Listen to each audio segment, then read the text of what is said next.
Hello, good morning students. Welcome to the new lecture of Transportation Engineering 2.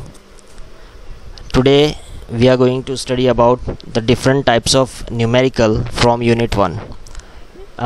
In last lecture we have discussed about tractive effort and tractive resistance.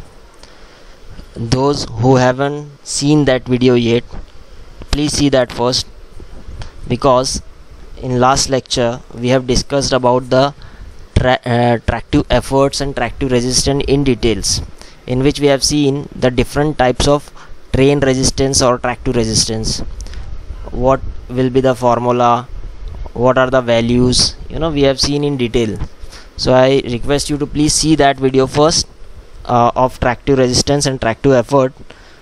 After that you can understand this. So first you should see that video, then see this.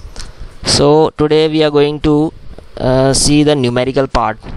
In Unit 1 there will be one numerical on tractive resistance. It is also very easy. You just need to remember the formulas. You just need to remember the formulas and you can solve this problem very easily. So in last lecture we have seen different types of tractive resistance. For example, first one was resistance due to friction and wave action. Second was resistance due to curve. Third was resistance due to gradient. Then we have seen resistance due to speed of train. After that, oscillatory and concussive resistance.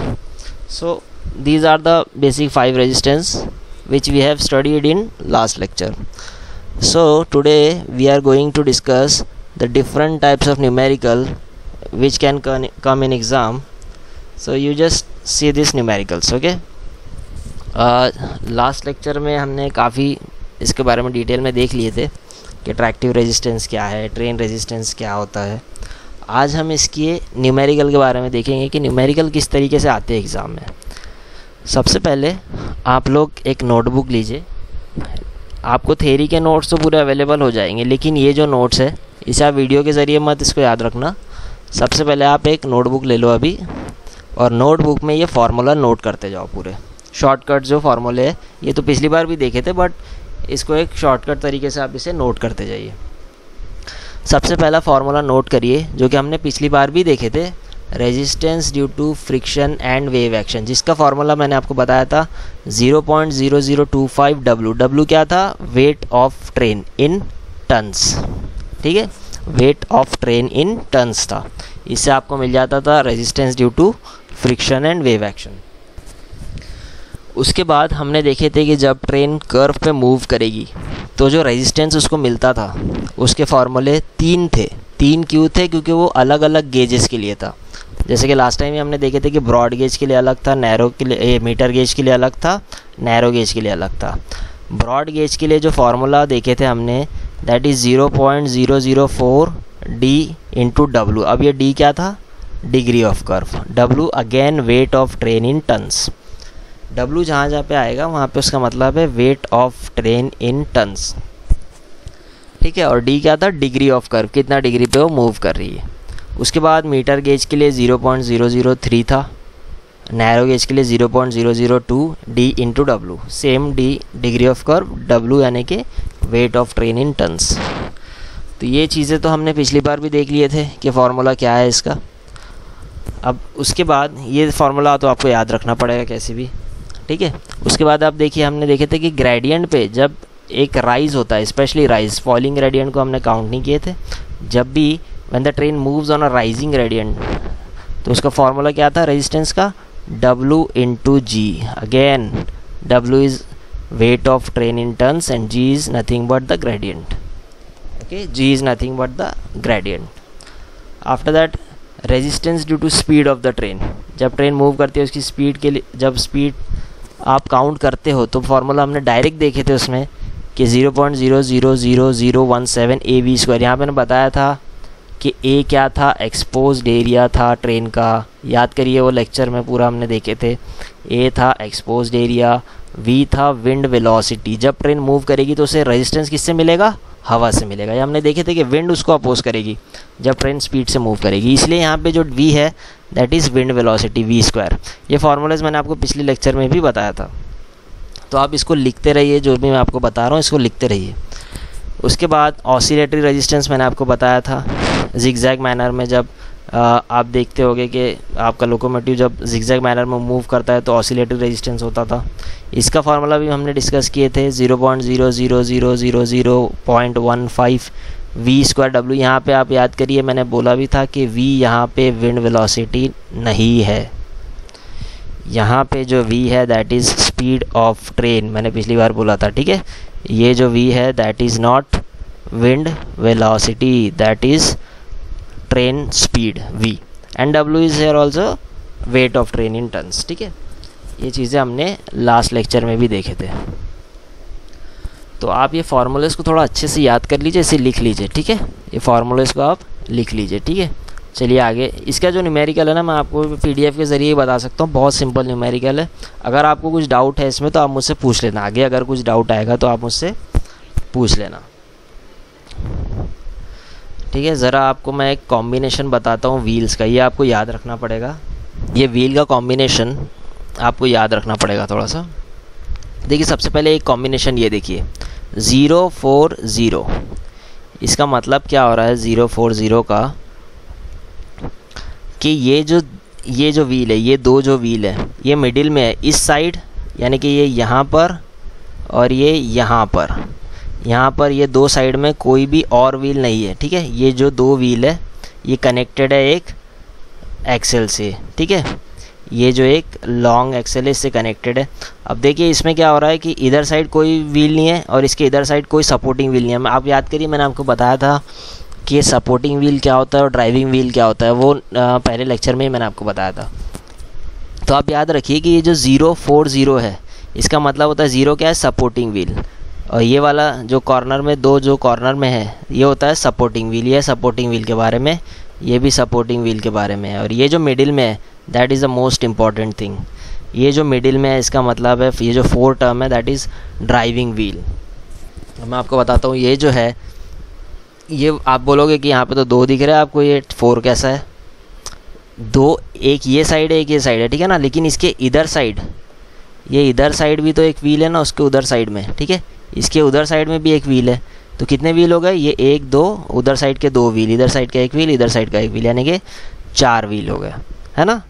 इधर side 2 है तो उस side में भी तो 2 है इसके other side में, तो ये हो गया 4 व्हील। तो यहाँ पे सपोर्टिंग 0 है, यहाँ पे एक और सपोर्टिंग 0 है, इसलिए 040 इसका कॉम्बिनेशन होता है। सिमिलरली उसके नीचे आ जाओ और आसानी से समझेगा।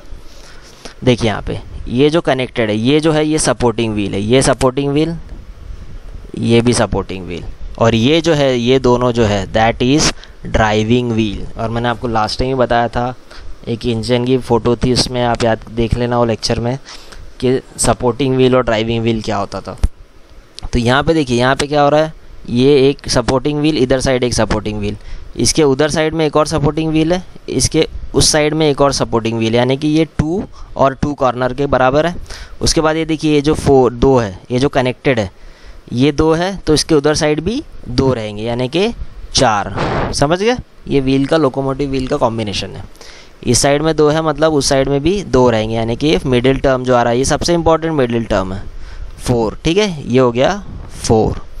उसके बाद आप आइए, ये देखिए ये डायग्राम देखिए, इसमें देखिए एक्सेल व्हील बोल रहा है, इसको बेसिकली सपोर्टिंग व्हील है, ये भी सपोर्टिंग व्हील है। जो ड्राइविंग व्हील है वो आपस में कनेक्टेड होते हैं, ठीक है ना। ड्राइविंग व्हील वो व्हील होता है जिसे इंजन घुमाता है, सपोर्टिंग व्हील को इंजन घुमाता नहीं है, वो ड्राइविंग व्हील की वजह से घूमते हैं, ठीक है। तो ये जो ड्राइविंग व्हील है, ये जो कनेक्टेड होते हैं ये ड्राइविंग व्हील होते हैं, और ये सपोर्टिंग व्हील होते हैं उसको सपोर्ट करने के लिए, ठीक है। अब इसमें देखिए इसका कॉम्बिनेशन क्या होगा, ये एक इधर साइड है एक इधर साइड है, मतलब इसके उधर साइड में भी एक है और ये वाले व्हील के भी उधर साइड में एक है, यानी कि सपोर्टिंग व्हील कितने हो गए, 2 2, ये 2 और ये वाला 2, और मिडिल में क्या बच रहा है, 4। इस साइड में 4 है मतलब उस साइड में भी 4 व्हील और हो गए, so it becomes 8। So the combination is 2 8 2, simple. Similarly फिर यहाँ देखिए सपोर्टिंग व्हील क्या है, एक इधर है एक इधर, यानी कि 2, उस साइड में एक और है, इसके इस साइड में भी एक और है, और ये जो बीच में कितने व्हील दिख रहे हैं आपको, 5 इधर साइड है, 5 दिस साइड, सो उस साइड भी कितने होंगे 5, यानी कि बीच का जो टर्म आ रहा है ड्राइविंग व्हील का वो 10 आ रहा है। इतना याद रखिए, एग्ज़ाम में कॉम्बिनेशंस दिया रहेगा, उससे किस तरीके से वैल्यू निकालना है वो हम देखेंगे।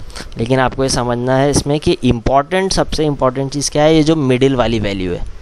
साइड व्हील से सपोर्टिंग व्हील से आपका कोई लेना देना नहीं है। आपका इम्पॉर्टेंट जो ये सबसे इम्पॉर्टेंट चीज़ है दैट इज़ ड्राइविंग व्हील। जो ये मिडिल में आ रहा है ना, ये जो मिडिल वैल्यू रहती है ये इम्पॉर्टेंट है, ठीक है। तो ये होता है आपका सपोर्टिंग व्हील के बारे में। चलिए अब हम इसका एक शॉर्ट में न्यूमेरिकल्स देख लेते हैं इसका सबसे पहला न्यूमेरिकल बड़ा सिंपल न्यूमेरिकल है। आप ये न्यूमेरिकल को ना लिखते जाइए, ठीक है, लिख के इसको सॉल्व करना। मैं आपको समझा देता हूँ इसका किस तरीके से इसे सॉल्व किया गया है। सबसे पहला न्यूमेरिकल देखिए, work out a gradient of a broad gauge railway line such that the grade resistance together with resistance due to curve of 4 degree shall be equal to the resistance due to rolling gradient of 1 in 150। इस numerical को थोड़ा सा confuse होने की ज़रूरत नहीं है, इसको दोबारा 2-3 बार आप पढ़ोगे तो आपको क्लियर हो जाएगा ये, ठीक है। 2-3 बार आप पढ़ोगे तो आपको क्लियर हो जाएगा कि ये क्या है, ठीक है। आपको क्या निकालना है, वर्कआउट अ ग्रेडियंट, आपको निकालना है ग्रेडियंट, आपको निकालना है जी की वैल्यू। सिंपल जी की वैल्यू निकालना है किस पे, एक ब्रॉड गेज रेलवे लाइन पे, ठीक है ना। इस तरीके से कि ग्रेड रेजिस्टेंस, ध्यान से देखिए, ग्रेड रेजिस्टेंस टुगेदर, किसके टुगेदर, साथ में, किसके साथ में, resistance due to curve of 4 degree, resistance due to curve of 4 degree shall be equal to the resistance due to rolling gradient of 1 in 150। यहाँ पे ना एक आपको सिंपल कॉम्बिनेशन बनाना है। जैसे कि देखिए क्या बोल रहा है, grade resistance due to gradient plus together, मतलब यहाँ पे आएगा plus resistance due to curve of 4 degree is equal to the rolling gradient of 1 in 150। Simple है बहुत, एक बार आपको इसको बस समझना है। इसको चलिए मैं आपको बताता हूँ किस तरीके से करना है। सबसे पहले तो आपको पूछा है उसने जी की value, work out the gradient of BG railway line. सबसे पहले आप देखिए रेजिस्टेंस ड्यू टू ग्रेडियंट का फॉर्मूला, आप वापस जाइए, देखिए रेजिस्टेंस ड्यू टू ग्रेडियंट का फॉर्मूला मैंने आपको अभी बताया था। रेजिस्टेंस ड्यू टू ग्रेडियंट मतलब W इंटू जी, ठीक है ना, W into G, simple formula, W into G, resistance due to gradient is W into G. उसके बाद resistance due to rolling gradient, एक वैल्यू और दिया है उसने रोलिंग ग्रेडियंट की, ठीक है। Resistance due to rolling gradient is 1 in 150, 1 in।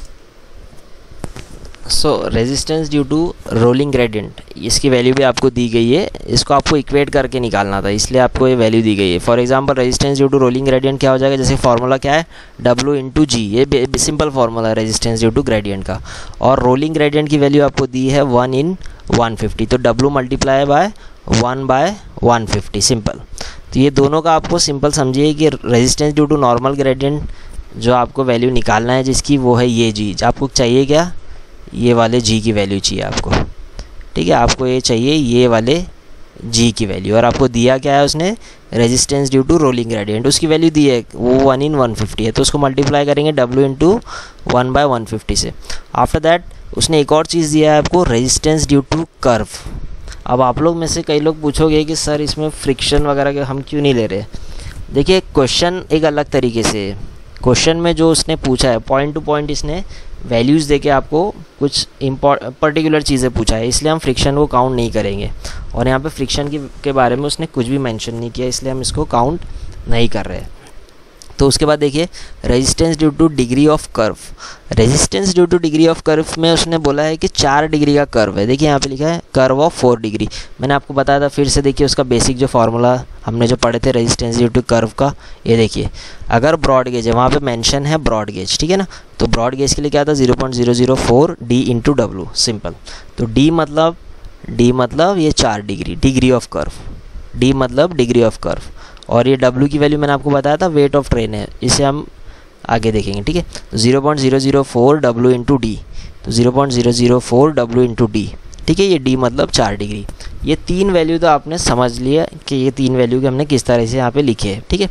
अब फिर से आइए कॉम्बिनेशन में, जैसे मैंने आपको बताया, देखिए यहाँ पे ग्रेड रेजिस्टेंस यानी कि रेजिस्टेंस ड्यू टू ग्रेडियंट जो है टुगेदर यानी कि plus together with resistance due to curve. तो यहाँ पे देखिए आप resistance due to curve plus resistance due to gradient को हमने ऐड किया क्योंकि क्वेश्चन में मेंशन है, ठीक है ना। Together with 4 degree curve, together with 4 degree curve is equal to, ये इक्वल टू देखिए यहाँ पे लिखा है equal to the resistance due to rolling gradient. जो हमने निकाले है resistance due to rolling gradient, इससे हमको इक्वेट करना है। तो ये देखिए यहाँ पे इक्वेट का साइन हमने लगाया, ठीक है। ये दोनों को ऐड करना है और इसको इक्वेट करना किससे करना है, resistance due to rolling gradient से। बस कुछ भी नहीं है। फिर इसमें आप इस रोलिंग ग्रेडियंट की वैल्यू को उठाएंगे, यहाँ रखेंगे 1 बाय, ये जो 1 बाय 150 वाली वैल्यू है इसको यहाँ पे रखेंगे, ठीक है। 1 बाय 150 इंटू डब्ल्यू को यहाँ पे रखेंगे इज इक्वल टू, ये जो रेजिस्टेंस ड्यू टू कर्व है अभी हमने निकाले 0.004 डब्ल्यू इंटू डी, ये वैल्यू यहाँ पे रखेंगे, ठीक है। ये वैल्यू यहाँ पे रखेंगे। फिर उसके बाद प्लस, जैसे मैंने आपको बताया टुगेदर वर्ड वहाँ पे आया है तो उसका मतलब प्लस W इंटू जी। डब्ल्यू इंटू जी क्या है, रेजिस्टेंस ड्यू टू ग्रेडियंट। तो ये दोनों को ऐड करेंगे। तो इसके बाद देखिए जो W है ये आपस में कैंसिल हो जाएगा, तीनों जो W है वो आपस में कैंसिल हो जाएगा। दोनों जगह से आप कॉमन निकालोगे तो W कैंसिल हो जाएगा। W कैंसिल हो गया तो यहाँ पे जो अननोन टर्म है अब वो सिर्फ G बचा है। G की ही वैल्यू हमें निकालना था, ठीक है। G की ही वैल्यू हमें यहाँ पे निकालना था। तो G की वैल्यू कैसे निकल जाएगी ऑटोमेटिक, W कैंसिल हो गया तो G की वैल्यू कितने आएगा 1 बाय 197, सिंपल, ठीक है। तो ये एक तरह का क्वेश्चन था जो कभी कभी पूछ सकता है, बहुत सिंपल है। पॉइंट टू पॉइंट वैल्यू दी गई थी, उसे आपको सिंपल निकालना था, ठीक है। सिंपल न्यूमेरिकल है। अगर ये नहीं समझा, इसमें कुछ डाउट है तो आप मुझे गूगल क्लासरूम के थ्रू मैसेज कन्वे कर देना, ठीक है, अगर नहीं समझा तो। उसके बाद हम देखते हैं नेक्स्ट न्यूमेरिकल जो कि एग्ज़ाम में आता है जनरली। इस न्यूमेरिकल को थोड़ा ध्यान से पढ़ेंगे। देखिए अ लोकोमोटिव कॉम्बिनेशन है, ठीक है। अ लोकोमोटिव 282, देखिए जब भी मैंने आपको कॉम्बिनेशन बताया था 282 is required to haul a train at a speed of 80 kmph, ठीक है। पहला sentence, a locomotive 282 is required to haul a train at a speed of 80 kmph, full stop. The axial load of driving wheel of the engine, the axial load of driving wheel of the engine is 22.5 tons, ठीक है। जो axial load आ रहा है driving wheel के ऊपर, एक driving wheel के ऊपर, वो आ रहा है 22.5 टन्स, ठीक है ना। एक एक्सियल के ऊपर, बेटर आप बोलोगे कि एक्सियल के ऊपर, जो एक एक्सियल के ऊपर लोड आ रहा है वो आ रहा है 22.5 टन्स, ठीक है। उसके बाद the train is run on a straight level track, train जो चल रही है वो स्ट्रेट लेवल ट्रैक के ऊपर चल रही है, ये इस डेटा के लिए, ठीक है। उसके बाद find the maximum permissible load the train can hall, for example जैसे कि आप बोले find the maximum permissible train load the engine can hall, ठीक है ना। जो इंजन खींच सकता है मैक्सिमम लोड वो आपको निकालने बोला है, ठीक है। तो उसमें देखिए आप find the maximum permissible train load the engine can pull if the train climbs a gradient of 1 in 200, ठीक है। अगर वो ट्रेन एक ग्रेडियंट के ऊपर क्लाइम करती है जिसका ग्रेड है 1 in 200, then how much of the speed should be reduced, ठीक है। how much is the speed should be reduced, यानी कि आपको यहाँ पे स्पीड रिडक्शन भी निकालना है। आपको यहाँ पे दो चीज़ें क्लियर कट निकालना है। सबसे पहले तो find the maximum permissible train load, और दूसरी चीज़ उसने पूछा है स्पीड कितनी कम होगी जब वो ट्रेन एक ग्रेडियंट के ऊपर क्लाइम करेगी। दो चीज़ें आपको निकालना है इसमें। न्यूमेरिकल को फिर से आप अच्छे से इसको पढ़ लीजिए कि उसने पूछा क्या है। मैं फिर से रिपीट कर रहा हूँ। एक लोकोमोटिव है जिसका कॉम्बिनेशन है 282 कॉम्बिनेशन मैंने आपको बताया था। 282 कॉम्बिनेशन बोलेंगे तो आप बोल सकते हो ये वाला जो कॉम्बिनेशन है, इसमें एक दो सपोर्टिंग व्हील है, इसके उस साइड भी एक व्हील है, इसके इस साइड भी एक व्हील है, यानी कि ये 2 दो हो गया साइड के, और जो बीच में 8 मतलब 1 2 3 4 व्हील है, ठीक है। इस साइड 4 व्हील है, उस साइड 4 व्हील है, यानी कि ये कॉम्बिनेशन 282 का ये जो बन रहा है यही हमको क्वेश्चन में पूछा है। उसके बाद देखिए ट्रेन की जो स्पीड है वो दी गई है 80 kmph, नॉर्मल स्पीड, जो ट्रेन नॉर्मल स्पीड से मूव कर रही है वो है 80 kmph। उसके बाद उसने क्या दिया है, axial load of the driving wheel of the engine is 22.5 tons, ठीक है ना। एक्सियल लोड यानी कि एक एक्सल के ऊपर जो लोड आ रहा है, ध्यान से देखिए, एक एक्सल के ऊपर जो लोड आ रहा है वो आ रहा है 22.5 टन्स, ठीक है। और उसने ये बोला है कि ट्रेन जो है अभी स्ट्रेट ट्रैक पे मूव कर रही है। तो उसने क्या पूछा है आपको, find the maximum permissible load the engine can pull, ठीक है ना। ये देखिए ये क्वेश्चन यहाँ पे ख़त्म होता है एक, फिर उसके बाद नेक्स्ट क्वेश्चन यहाँ से स्टार्ट होता है, ठीक है ना। If the train climbs a gradient of 1/200 how much of the speed should be reduce, ठीक है।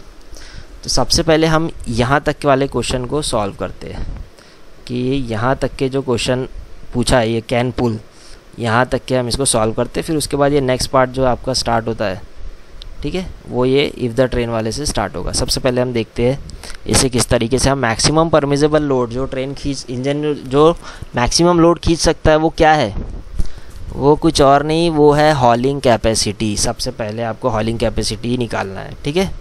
सबसे पहले देखते हैं हम इसको सॉल्व किस तरीके से करेंगे। सबसे पहले आपको एक शॉर्टकट मैं इसका बता रहा हूँ। सबसे पहले आप निकालिए लोड ऑन ड्राइविंग व्हील, इसे आप ड्राइविंग एक्सेल भी बोल सकते हो, ठीक है ना।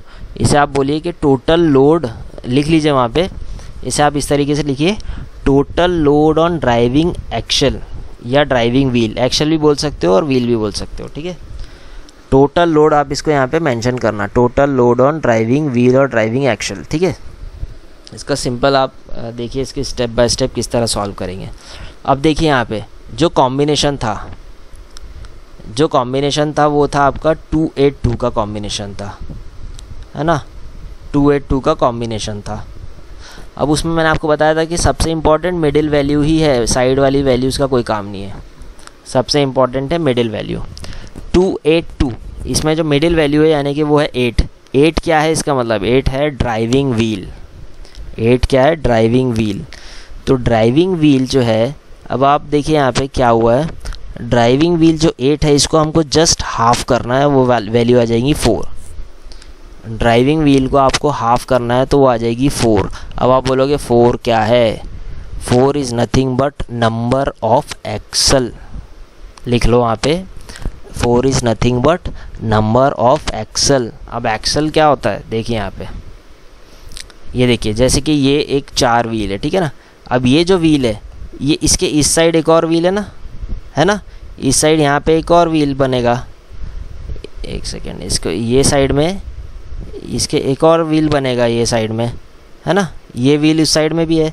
अब ये जो बीच का पार्ट आ रहा है, ये जो होता है, ये जो व्हील से ये व्हील को जो कनेक्ट करता है, ये क्या होता है, ये जो लाइन है, ये जो होता है that is the most important thing, that is axle. ये क्या होता है, ये एक्सल कनेक्ट करता है दो व्हील्स को। सिमिलरली फिर ये व्हील के लिए भी इस तरीके से जाएगा, ये व्हील के लिए भी इस तरीके से आप बनाओगे, ये व्हील के लिए भी इस तरीके से बनेगा, ठीक है।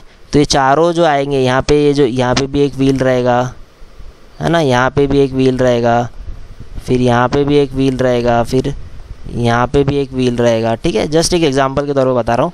तो ये जो 4 दिख रहे हैं आपको, ये 4 क्या दिख रहे हैं, जो कनेक्ट कर रहा है रॉड, ये जो है ये इसको एक रॉड कनेक्ट कर रहा है, ये वाले को एक रॉड, ये वाले को एक रॉड, ये वाले को एक रॉड, यानी कि जो 4 हो गए, ये चारों क्या है, एक्सल। इसको हमने किस तरीके से निकाले, ये जो बीच का टर्म है 8, इसको हाफ कर दिया तो ऑटोमेटिक 4 एक्सल है। 8 व्हील है मतलब 4 एक्सल है, सिंपल। 6 व्हील है मतलब 3 एक्सल है, ठीक है। 6 व्हील है मतलब 3 एक्सल है, सिंपल, समझ रहे हो ना आप। ये जो है ये दैट इज़ इम्पॉर्टेंट, एक्सल, ये जो कनेक्ट कर रहा है इसके ऊपर जो लोड आ रहा है, वो जो लोड दिया ना 22.5, that is the load on axle. Axle load मतलब ये एक एक्सल के ऊपर कितना लोड आ रहा है, 22.5। इस एक्सल पे 22.5, इस पे भी 22.5, इस एक्सल पे भी 22.5। इसलिए हमने क्या किए, वो जो ड्राइविंग व्हील था उसको हाफ किए। होप कि आपको ये समझ में आ रहा है। अगर आपको इसका कॉन्सेप्ट नहीं समझा तो मुझे मैसेज कर देना, ठीक है। तो ये सिंपल, ये जो एक्सेल है ना, ये एक्सेल है, इसके ऊपर लोड है वो, ठीक है। उसके बाद हम आगे देखते हैं। तो हमने क्या किए, इसको 8 को हाफ किए, जैसे मैं आपको बताया। तो ये जो 4 आया that is the most important thing, that is the axle, ठीक है। ये जो 4 है ये एक्सल है। नंबर ऑफ एक्सल कितने हैं उसमें, अगर 8 व्हील है तो नंबर ऑफ एक्सल 4 होंगे, ठीक है। नंबर ऑफ एक्सल 4 होंगे। एक्सल मैंने आपको बताया जो रॉड कनेक्ट कर रहा है दो व्हील्स को। तो 4 आपके पास आ गए, 4 एक्सल आ गए, और उसने एक एक्सल के ऊपर लोड कितना दिया है, 22.5, सिंपल। तो आप टोटल लोड कैसे निकालोगे, 4 × 22.5। 4 क्या है, 4 is the number of axle, 22.5 is load on 1 axle. तो टोटल लोड निकालना है तो कैसे निकलेगा, 4 multiplied by 22.5, the answer is 90 tons. I hope आपको ये समझा है, नहीं समझा तो प्लीज़ बेझिझक आप मैसेज करिए, इसको मैं और आपको डिटेल में समझा दूंगा, ठीक है। तो total load on driving wheel, या आप इसे ड्राइविंग एक्सल भी बोल सकते हो। टोटल लोड यहाँ पे बस मेंशन कर देना लोड के पहले टोटल वर्ड, ठीक है। तो आंसर क्या आ रहा है, 90 टन्स, यानी कि total load on driving wheel is 90 tons. ये बड़ा इंपॉर्टेंट चीज़ है, इसको समझिए। लोड कॉम्बिनेशन से कैसे नंबर ऑफ एक्सल निकालते हैं। 282 कॉम्बिनेशन था, 8 जो था वो ड्राइविंग व्हील था, हमने इसको हाफ़ किए तो आप ये जो मिडिल टर्म को हाफ़ करोगे तो नंबर ऑफ एक्सल मिल जाएगा जिसकी वैल्यू थी 4, और number of axle multiplied by load on each axle, you will get the value of total load on driving wheel. तो total load on driving wheel मिलने के बाद हम आगे बढ़ते हैं। उसके बाद देखिए उसने क्या किया है, हॉलिंग कैपेसिटी की वैल्यू निकाला है। अब मैंने आपको लास्ट टाइम ही बताया, अभी आपको बताया, find the maximum permissible train load the engine can pull, that is nothing but the hauling capacity, that is nothing but the hauling capacity. Hauling capacity of locomotive यानी कि मैक्सिमम लोड वो कितना खींच सकता है, हॉल कर सकता है, पुल कर सकता है, that is हॉलिंग capacity of locomotive. कोई बहुत अलग चीज़ नहीं पूछा है, बहुत सिंपल है। Maximum permissible load, train load जो इंजन खींच सकता है, मैक्सिमम लोड जितनी कैपेसिटी है इंजन की, यानी कि हॉलिंग कैपेसिटी ऑफ लोकोमोटिव ही पूछा है उसने। उसके बाद देखिए हॉलिंग कैपेसिटी ऑफ लोकोमोटिव, इसका सिंपल मैं आपको फार्मूला बता रहा हूँ, इसको याद रखिए। 1/6 multiplied by load on wheel, load on wheel या टोटल लोड ऑन व्हील जो हमने अभी निकाले ऊपर, ये जो वैल्यू निकाले 90 टन्स, इसको सिर्फ मल्टीप्लाई करना है। Total load on driving wheel को सिर्फ मल्टीप्लाई करना है 1/6 से। आप बोलोगे 1/6 क्या है सर, 1/6 है आपका कोएफिशिएंट ऑफ फ्रिक्शन, जो लास्ट टाइम हॉलिंग कैपेसिटी में मैंने आपको बताया था, हॉलिंग कैपेसिटी में मैंने आपको लास्ट टाइम बताया था, ठीक है। उसमें मैंने आपको बताया था कि हॉलिंग कैपेसिटी का फार्मूला था mu into N into W. उसमें म्यू की वैल्यू क्या थी, कोएफिशिएंट ऑफ फ्रिक्शन। मैंने बोला था आपको 0.166 लेने के लिए, नहीं दिया है। 0.166 मतलब 1/6 होता है, ठीक है ना, 0.166 मतलब 1/6 होता है। फिर उसके बाद जो आपको बोला था कि एन क्या है, एन की वैल्यू क्या थी, नंबर ऑफ एक्सल, जो पिछले बार मैंने आपको फार्मूला बताया था उसकी बात कर रहा हूँ। और उसके बाद W क्या था, वेट ऑन ईच एक्सल। तो वही फार्मूला है सिंपल, मैंने उसको शॉर्टकट तरीके से इसको सॉल्व किए। तो ये जो total load on driving wheel आ गया, इसके बाद आपको क्या करना है, हॉलिंग कैपेसिटी निकालने के लिए इसको सिर्फ मल्टीप्लाई करना है 1/6 into total load on driving wheel. तो 1/6 इंटू 90 आंसर आ रहा है आपका ऑलमोस्ट 15 के आसपास आएगा आंसर। ये एग्जैक्टली 15 नहीं आएगा, आपको राउंड फिगर करेंगे तो 15 आएगा आंसर, ठीक है। ये आपको जो आ रहा है 0.166 वाला फार्मूला यूज़ करोगे तो 14 पॉइंट समथिंग आएगा। डायरेक्ट 1/6 मल्टीप्लाइड में 90 करोगे तो 15 टन्स आ जाएगा आंसर। तो 15 टन्स यानी कि 15 टन लोड वो इंजन खींच सकता है, यानी कि उसकी परमिसिबल लिमिट क्या है इंजन की, वो है 15 टन, यानी कि उसकी हॉलिंग कैपेसिटी। हमने पहले क्वेश्चन का हाफ आंसर हमने निकाल लिया इसमें। आई होप आपको समझा है ये। उसके बाद वापस चलते हैं क्वेश्चन में। पहला आपने हाफ इसमें निकाल लिए। देखिए जो लोकोमोटिव था 282 कॉम्बिनेशन था, जिसकी स्पीड ट्रेन की 80 थी। एक्सल लोड जो था एक वो था 22.5। ट्रेन चल रही थी स्ट्रेट ट्रैक पे, तो उसमें आपको पूछा था मैक्सिमम परमिसिबल लोड निकालने के लिए, यानी कि हॉलिंग कैपेसिटी निकालने के लिए, जिसे हमने निकाल लिए। हाफ क्वेश्चन आपने सॉल्व कर लिया। अब उसके बाद देखिए नेक्स्ट पार्ट जो है क्वेश्चन का इम्पॉर्टेंट है, ध्यान से देखिए। इस तरह के कॉम्बिनेशन एग्जाम में पूछे जाते हैं। इफ़ द ट्रेन, अब अगर ट्रेन जो है वो एक ग्रेडियंट के ऊपर मूव करेगी, ऑफ कोर्स वो राइजिंग ग्रेडियंट है जिसका वैल्यू है 1/200, how much of the speed of train is reduced. तब हमको कितनी स्पीड ट्रेन की कम हो जाएगी रेजिस्टेंस की वजह से, रेजिस्टेंस की वजह से कितनी स्पीड कम हो जाएगी ट्रेन की, ठीक है। उसके बाद देखिए किस तरीके से इसको सॉल्व करेंगे हम। आपने हॉलिंग कैपेसिटी तक के फर्स्ट निकाल लिए। आप देखिए स्ट्रेट लेवल ट्रैक पे सबसे पहले आपको, हमारे पास W की बेसिक वैल्यू नहीं है, ठीक है ना, हमारे पास वेट ऑफ ट्रेन की वैल्यू नहीं है, तो सबसे पहले तो उसको निकालेंगे, क्योंकि हमारे को दिया गया था कि स्ट्रेट लेवल ट्रैक है। तो स्ट्रेट लेवल ट्रैक पे कौन कौन सा रेजिस्टेंस आएगा, जब एक स्ट्रेट ट्रैक है तो कौन सा रेजिस्टेंस आएगा, रेजिस्टेंस ड्यू टू फ्रिक्शन मैंने बताया था आपको, रेजिस्टेंस ड्यू टू फ्रिक्शन आएगा और ऑसिलेटरी रेजिस्टेंस आएगा। ये दो रेजिस्टेंस हम यहाँ पे लेंगे, ठीक है, ये दो रेजिस्टेंस की वैल्यू हम यहाँ पे लेंगे। अब आप बोलोगे सर स्पीड ऑफ ट्रेन क्यों नहीं लिए जिसमें विंड स्पीड की वैल्यू दी गई थी, याद है ना, ऑसिलेटर के साथ एक और रेजिस्टेंस था ये वाला। जब ट्रेन स्ट्रेट ट्रैक पर मूव करिए तो रेजिस्टेंस ड्यू टू स्पीड भी था और ऑसिलेटरी दो थे, ये दोनों को भी लेना पड़ता है। तो यहाँ पे हमने इसलिए नहीं लिए क्योंकि यहाँ पे कहीं पर भी v मेंशन नहीं है। v मतलब मैं विंड वेलोसिटी की बात कर रहा हूँ, यहाँ पे v विंड वेलोसिटी मेंशन नहीं है, इसलिए हमने उस वैल्यू को काउंट नहीं किए, ठीक है, उस वैल्यू को हमने काउंट नहीं किए। अगर वहाँ पे विंड वेलोसिटी दिया रहता तो plus resistance due to speed of train भी आ जाता। लेकिन अभी यहाँ पे देखिए किस तरीके से हम करेंगे। On a straight level track आपको दो टाइप के फ्रिक्शन लेना है, एक फ्रिक्शन रेजिस्टेंस और एक ऑसिलेटरी रेजिस्टेंस। अब यहाँ पे बड़ी इंपॉर्टेंट चीज़ें समझने लायक, स्ट्रेट लेवल ट्रैक पे जितना लोकोमोटिव खींच रहा है, ध्यान से सुनिए, जितना कैपेसिटी और लोकोमोटिव की उतना ही रेजिस्ट करने की कोशिश करेगा। लोकोमोटिव तो रेजिस्टेंस को ओवरकम कर रहा है, तो जो रेजिस्टेंस है स्ट्रेट लेवल ट्रैक पे वो that is nothing but the hauling capacity. फिर उसको रेजिस्टेंस इक्वेट कर रहा है कि ये इससे आपको इक्वेट करना पड़ेगा। जो रेजिस्टेंस है ट्रेन का, ठीक है ना, जो स्ट्रेट लेवल ट्रैक पे रेजिस्टेंस है that is nothing but the hauling capacity. वो हॉलिंग कैपेसिटी ही होती है जो टोटल रेजिस्टेंस है, ठीक है ना, उतना ही जो टोटल रेजिस्टेंस है फिर ट्रेन की उतनी कैपेसिटी उसको खींचती है। तो जो टोटल रेजिस्टेंस आएगा on a straight level track that is nothing but hauling capacity. इसलिए यहाँ पे देखिए on a straight level track 15 is equal to, यानी कि हॉलिंग कैपेसिटी और ये दोनों बराबर होगा, ठीक है। 15 is equal to total resistance on straight track, straight level track is equal to resistance due to friction plus oscillatory resistance, ये दोनों को ऐड करेंगे। रेजिस्टेंस ड्यू टू फ्रिक्शन का फॉर्मूला मैंने आपको स्टार्टिंग में सबसे पहले देखे थे 0.0025 W। W is nothing but weight of the train in tons, plus oscillatory resistance का फॉर्मूला देखिए, ये ऑसिलेटरी रेजिस्टेंस का फॉर्मूला हमने अभी देखिए 0.00000.15 V स्क्वायर, ठीक है ना, 15 V स्क्वायर। तो ये दोनों को हम ऐड कर देंगे और 15 से इक्वेट करेंगे तो क्या आ जाएगा हमारा आंसर। W जो वेट ऑफ ट्रेन है दैट इज़ 1240 टन्स, ठीक है ना, 1240 टन। ये आपका आ रहा है W की वैल्यू, जो कि सबसे इम्पॉर्टेंट है अभी आगे के लिए हमारे लिए। तो वेट ऑफ ट्रेन की वैल्यू हमें मिल गई 1240 टन्स, ठीक है ना।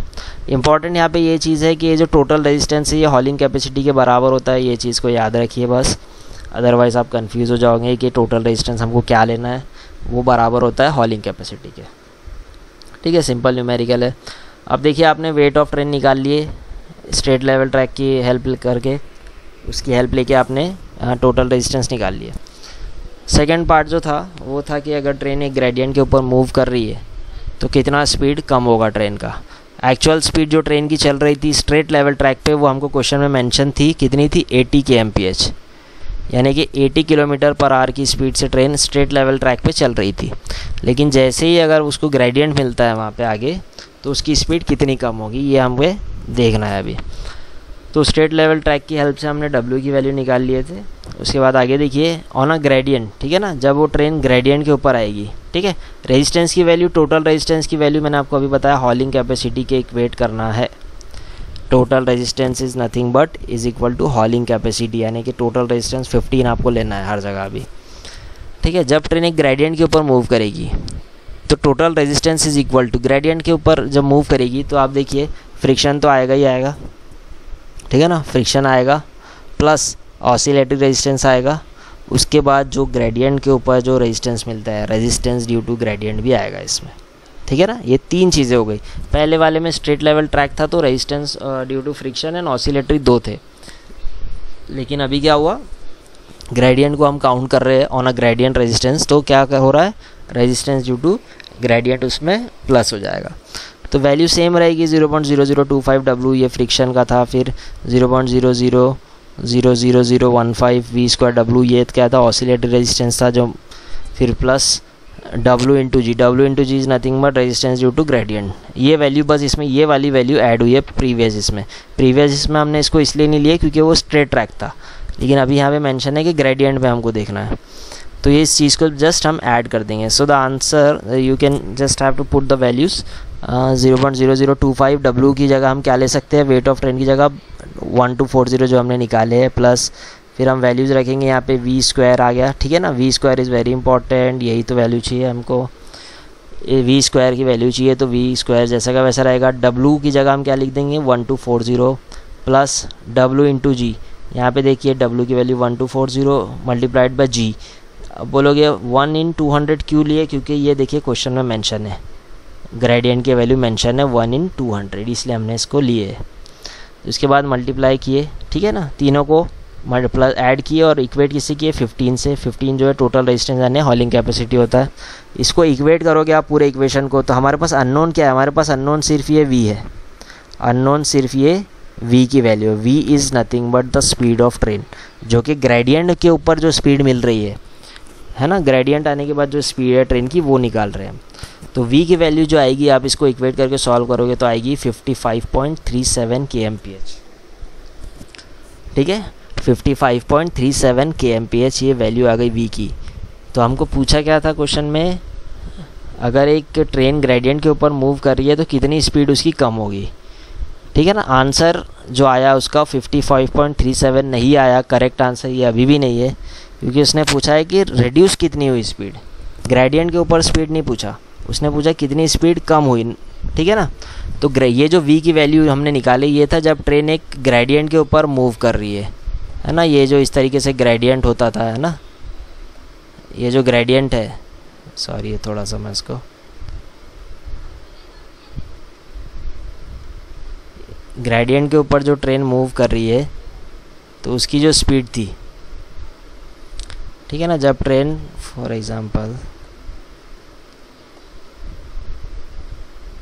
ये देखिए इस तरीके से ये ग्रेडियंट था. ठीक है ना, ये ट्रेन ये इस तरीके से यहाँ से इस डायरेक्शन में जो मूव हो रही है, ट्रेन इस डायरेक्शन में मूव हो रही है ना. तो ये जब इसके ऊपर जैसे मूव करेगी, क्लाइम करेगी, तब उसकी स्पीड हो जाएगी 55.37.